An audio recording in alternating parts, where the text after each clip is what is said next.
You say, when fennel wedges are boiled until they become buttery soft and are then covered in a thick blanket of bechamel, they meld into one, silky, creamy, comforting. It's like, oh, yeah.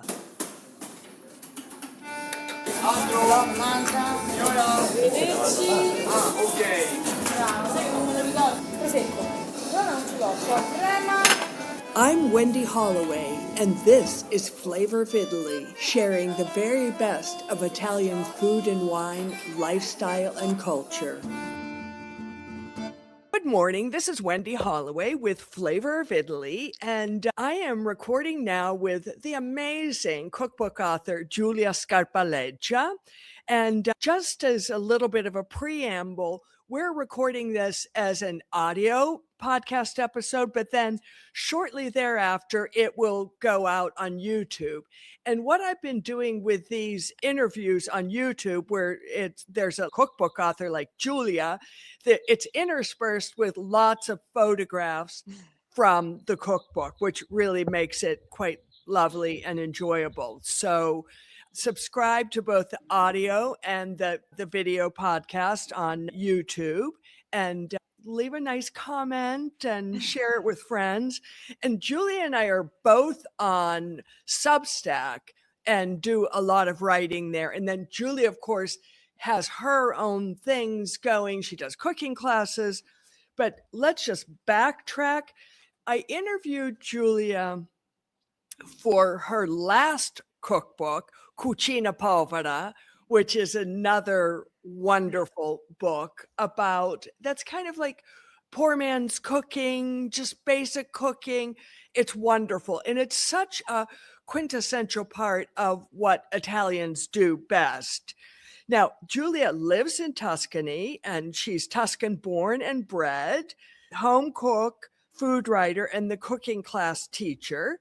She's the author of 7 cookbooks, which I didn't even know, including this one published with Artisan, Cucina Povera, in 2023. So, and that is just, I can't even find where it is right now. Do you have your copy of that, Giulia?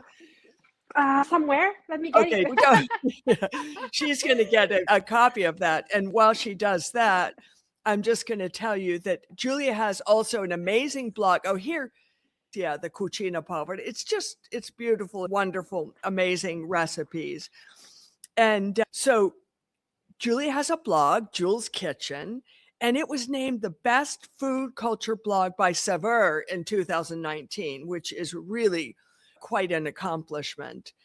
And so in her country home, she leads these wonderful cooking classes. And the photography in the book Giulia just showed you, and the new one that we're going to be talking about, is exquisite. And of course, it does help to live with your photographer. Tommy Tommaso Galli is Giulia's partner in life and business and just everything. And he is an extraordinary, brilliant photographer. So it's really cool that you've got him like right there whenever you're making something, and he can catch all those special moments. So this book is such a basic idea, but it's brilliant. I don't know, when people invented suitcases with wheels, it's like, why didn't I think of that myself? So simple, but so brilliant. And so Vegetables the Italian Way, I have it on my iPad here to show you. Oh, and here's like the real deal. Giulia will tell you all about right now. So go for it. Tell us a little bit about Vegetables the Italian Way. And it says, turning simple and fresh into extraordinary. And that's exactly what you do in the book. What made you think of this? What was your inspiration? So I have to confess, the main inspiration was having clients during my cooking classes, because we start the classes usually with a market tour. And there are plenty of vegetables. And I love vegetables. So we buy a lot of vegetables and we cook a lot of vegetables. And people were always like, here we are cooking a lot of vegetables. These are delicious. So the market is brimming with vegetables. But where are the vegetables in a restaurant? Because often, most trattorias, the menu focuses on pasta and meat. So vegetables, the side dishes, contorni, are usually left a little bit on the side. And this is a pity because in the home cooking of Italy, we cook a lot of vegetables. And so I thought that maybe I could share how we cook vegetables at home. So all the recipes that are really brimming with vegetables, and we use them for pasta dishes, like stuffing, stuffed vegetables as a side, as a main course, savory cakes. And so this is how the idea of this book was born. And every time I talk with my students, they confirm that this was a brilliant idea because they love the vegetables. And these are the recipes that surprise them the most. Let me ask you, so for example, last Friday, I think it was, I went to a really Roman restaurant I had not been to before. Really Roman in the sense, I don't think it's that well known by people. It's called Nazareno. It's right near the train station. So it's sort of amazing that it's still a really classic Roman restaurant owned by the same people for the past 90 years. But cutting to the chase, what it has that's typical in Roman restaurants is this fabulous antipasto display. Now, there must be the same thing up in Tuscany as well. I know as you get north, that becomes less so. Yes, it's more prosciutto, cheese. So vegetables are not really the star of a meal in a restaurant. And I know in Rome, it's different. In the south part of Italy, it's different. But if you think about the most common recipes that are known from the Italian cuisine abroad, they are not vegetable based. They are pasta, they are pizza, there's meat. So usually vegetables are not the star of a dish. If you think the classic idea of Italian cuisine, you don't think about vegetables. But I Even think Italians really do. I mean, it's just part of our yeah, essence. I mean, I'm American, but I consider myself still. Italian. Yeah. Exactly. So We are that was sort of the inspiration, your students in your class. And I think you mentioned in the book, because you have a wonderful chapter that's kind of a, let's say, a preamble chapter. I'm just looking for that right now. Anyhow, I'm not finding it, but where you talk about vegetables and the amazing things that happen when you quote unquote overcook a vegetable. So your cooking students, if they're Anglo-Saxon, must say, wait, what's going on here? yes, it happens with my broccoli, with the green beans, fennel. It's a quite a common habit in Italy to overcook the vegetables, so to cook them a little bit longer than you expect. And that is back to the fact that in Italy, we used to cook vegetables very well because we believe that cooking vegetables well would make all them more digestible, first of all. And then the style was cooking, I'm thinking decades ago, and the style of cooking was like leaving your pot on the stove to bubble, to simmer for a long time. So there was not a habit of cooking on fire, quick things. And so all the vegetables were stews, they were soups. And that's how we start to love vegetables that are soft. But then the magic happens when you recook your vegetables. Because if you just boil them, they are soggy. But when you recook the vegetables with olive oil, with garlic, with chili pepper, with a little anchovy, with some capers, basically you bring vegetables back to life and they have this intense flavor, but with a very sweet, buttery texture. And also cooking for a long time soften the fibers of many hard vegetables like kale, for example, Tuscan kale, cavolo nero, or forage vegetables, because we have to remember that, especially during spring. So now most of the vegetables were forage greens, and usually they're a little bit tough. And so you need to cook them well to make them good and enjoyable. So yeah, this is how we learn to cook vegetables until they're soft, and then we appreciate them when we recook them. And olive oil is always the star in this case. Of course. And well, let's talk about, I'm going to pull this back here. and you've got the real thing. But let's talk about the photograph on your cover. Yeah. It's I love it. Let me ask you this, because I'm always curious about the cookbook publishing process. And I know you had a distinct vision, and probably Tommy did as well. But is that the photograph that you chose, or did the publisher then say, no, wait a minute, I want to do this? Well, that happened quite naturally this time. This was one of our favorite vegetables, one of the photos we selected for a possible cover. And when the publisher sent us the example, so that they wanted to have these on the cover, we really liked the idea. And so these are involtini di cavolo verza, so it's Savoy cabbage, kind of rolls. They're stuffed with potatoes and cheese and prosciutto. And Yummy. And this was chosen last year. So, and I don't remember who chose this as the year of the cabbage. And we have cabbage on the cover. So it's also perfectly aligned with the general preference for cabbage of this year. And I think it's a great vegetable. And there are recipes where you use the softer leaves in the book and you leave the outer leaves that are a little bit tougher. And then you can use them to make these involtini. So you don't throw away anything and nothing. You use everything for this recipe. Yeah. Yeah. No, it's really beautiful. Very subtle colors, Mhm. just exquisitely gorgeous. Now, you mentioned, and I don't usually do this, but I really like the idea. Okay, so I'll cook things in olive oil, obviously. I have butter around, but a lot of times it lives in the freezer for a long Yeah. time before I pull it out, but olive oil. But you say that, I forget which recipe, that you infuse the olive oil as you're heating it up with some garlic to pull out those flavors. I've never done that. It's such a simple, intelligent thing to do. And the thing is, in my family, my father and my husband, they don't like garlic. They don't like to eat the garlic. But some dishes, they really need the garlic flavor. So infusing the oil with the garlic and removing the garlic then gives you both things. No garlic in the dish, but you have the flavor of garlic, which is sometimes is really, you need that to elevate the dish.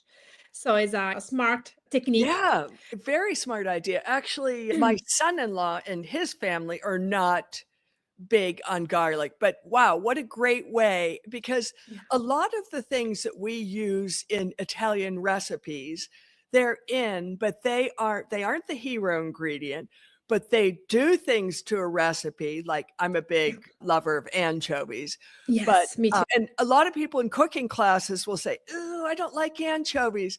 But then you're like, "Wait, let's see Yeah, how anchovies work their magic," and you don't even know they're there, but it's like, exactly. wow, this is so good, so much better than when I do it myself. Well, it's those little ingredients. So the same thing with your Yes, your garlic. yes, exactly. Um, and then another thing that you did that I love, I have a lot of my own pesto recipes, but you have a recipe, and I just want to read the wording that you say, because I have it saved here, about fennel, which is a Mhm. vegetable I absolutely love. So you say, when fennel wedges are boiled until they become buttery soft and are then covered in a thick blanket of bechamel, they meld into one, silky, creamy, comforting. It's like, oh, yeah, that's exactly. I love to eat them too. I just slice them and maybe have them in a salad or something like that. But yeah, that's the photograph of it. But so good that way. But the brilliant thing that you do, I love fennel fronds. They're like laden with Yeah. flavor. But you take them and make them into a pesto that you Yeah. then use to flavor that dish. Tell us about that. That's brilliant. That was because I like to use everything of a vegetable. And if you boil the fronds, they turn grayish and so not that appealing. So you simply keep them aside And then, yeah, I make this kind of pesto with fennel fronds and hazelnuts. No cheese in this case because the dish is already full of cheese. And then you simply drizzle the pesto at the very end when Oh, the so you dish make it comes out. really liquidy. Exactly. So like a little bit coarse because you don't blend the hazelnuts completely. But then you have, well, drizzle or sprinkle, you can add some oil or not. And this adds color to the dish. It another layer of flavor, but it's fresher, more And herb. visual appeal too. Usually it's nicer because otherwise this would be all brownish and white. And you had some green accents. Even the eye wants to have, we say, anche l'occhio vuole la sua parte, no? In Italian, Exactly. to look more beautiful. Yeah. Yeah. So, listeners, just to say that if you're someone who loves vegetables, and Americans do, but they do them so differently, really get Julia's book because it takes you to another level with vegetables and will give you some insight on things to do in recipes that you won't have thought of. I mean, I've lived here 42 years. I never thought of that. Yes, it makes so much sense. And then, okay, you have another one. Okay, all right, zucchini carbonara. I love doing that too, and I've done adding artichoke. So you just, to that creamy sort of a dish, you Yeah. add this vegetable layer. Yeah. So my first idea was to have an artichoke carbonara, which is my favorite. So basically, when you clean the artichoke, the stalk, it's maybe the best part if you remove the tough part outside. And if you cut that into cubes and fry, and you add that to carbonara, it's great because it has the taste of artichokes. You make it with something that you usually throw away. It's very seasonal because I like to make dishes seasonal. And so you can really taste the season with the artichokes and then with the zucchini. So anyway, my first idea was to use the artichoke stalks, but I know it's not that easy to find them abroad, but even in Italy, it's the first part that that is not as fresh as an artichoke. You need to have fresh artichokes to have a nice stalk. So my second favorite is zucchini because it's very easy to find. No, everyone has zucchini, and this is a nice recipe to have zucchini in a different way. It's a way of having carbonara made vegetarian because you don't have guanciale in this case. You have zucchini, and it's very nice and fresh for the summer with the first zucchini. So I thought it was a nice light dish. And for any of our listeners who do have access to great artichokes, and what we mean by great artichoke is an artichoke, yeah, have a look there, where you eat the whole artichoke. You could eat the stem, you eat the whole, you take out a few tough outer leaves, but we eat the whole thing.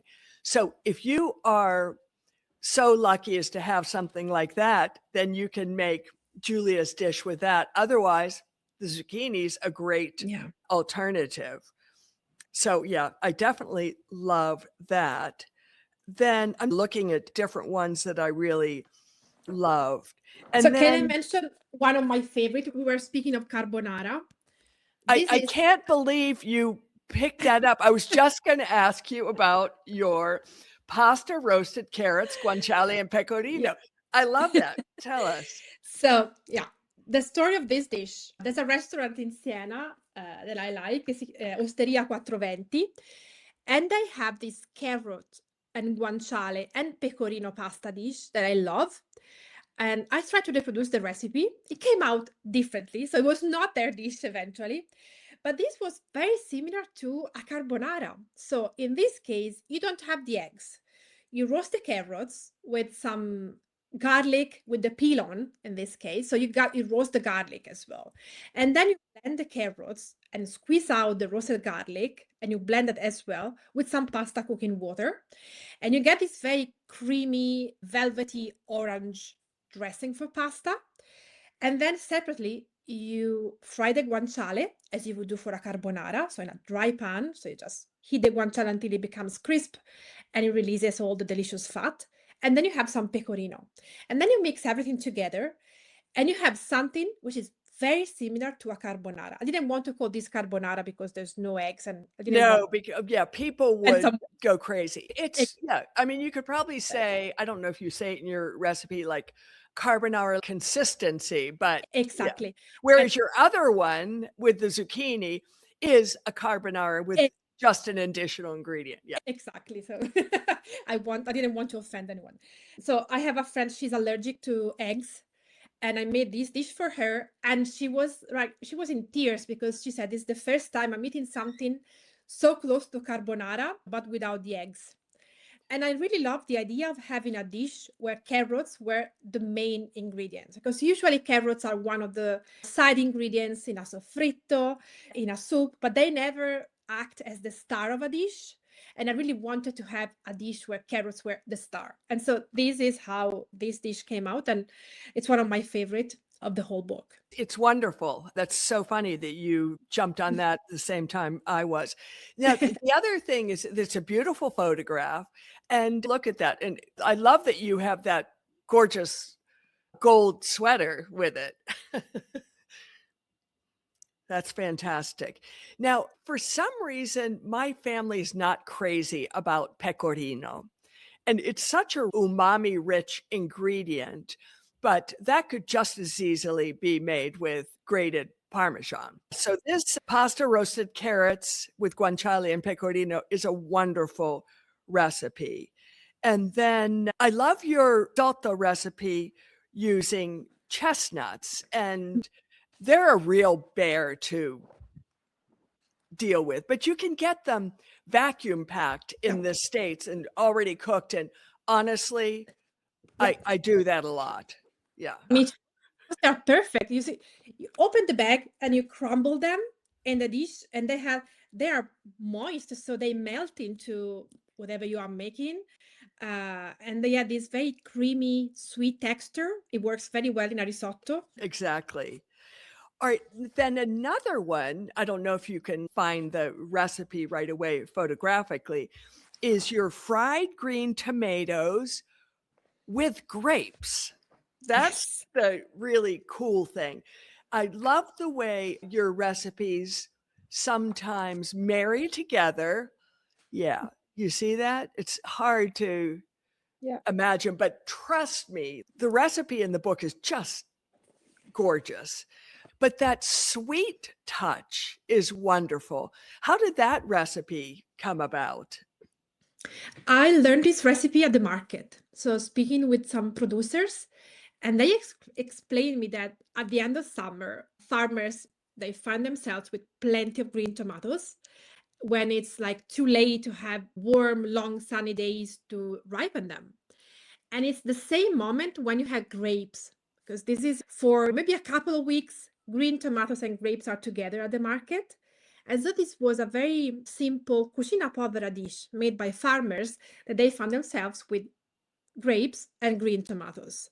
So you fry them together, and then you can either have them as they are as a side dish or serve them in a frittata. So just pour some beaten eggs on top and you make a frittata.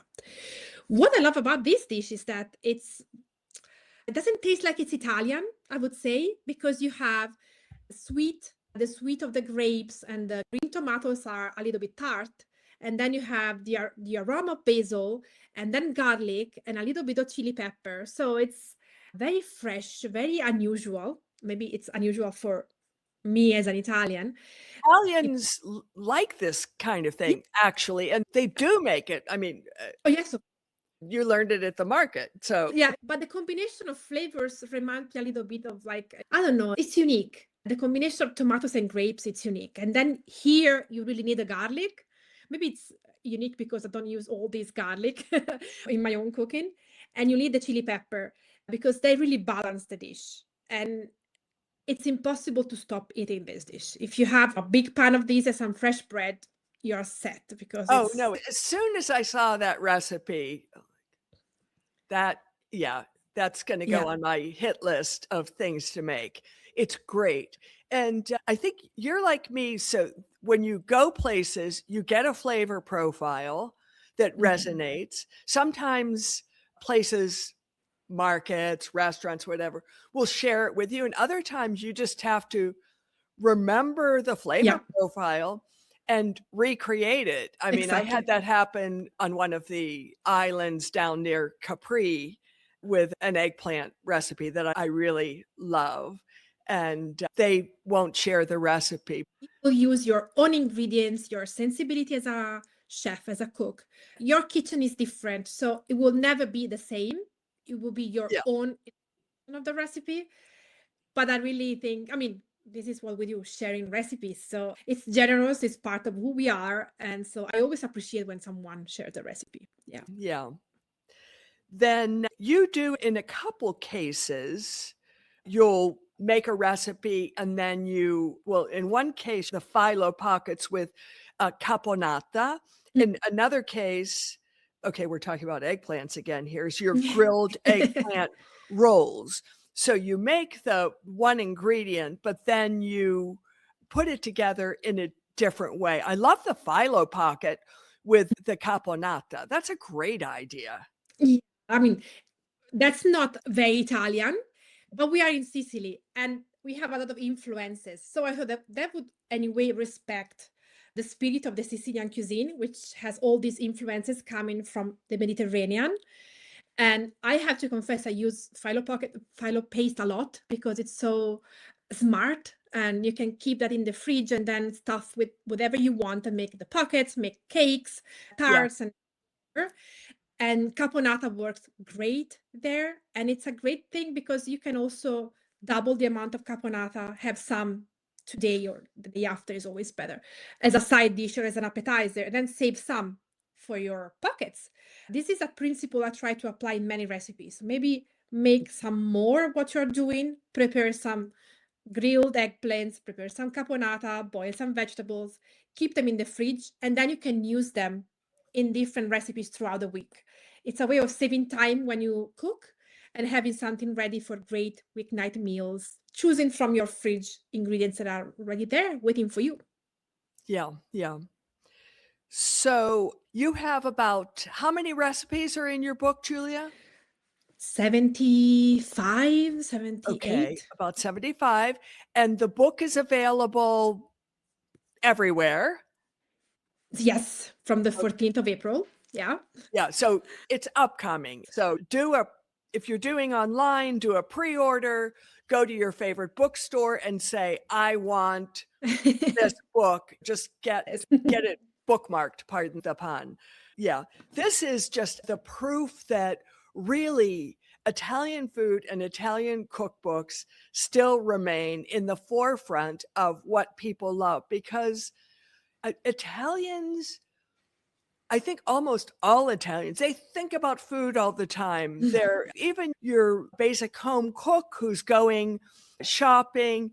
I hear them and I listen to on purpose at different stands, and they'll ask for example, a primo sale cheese.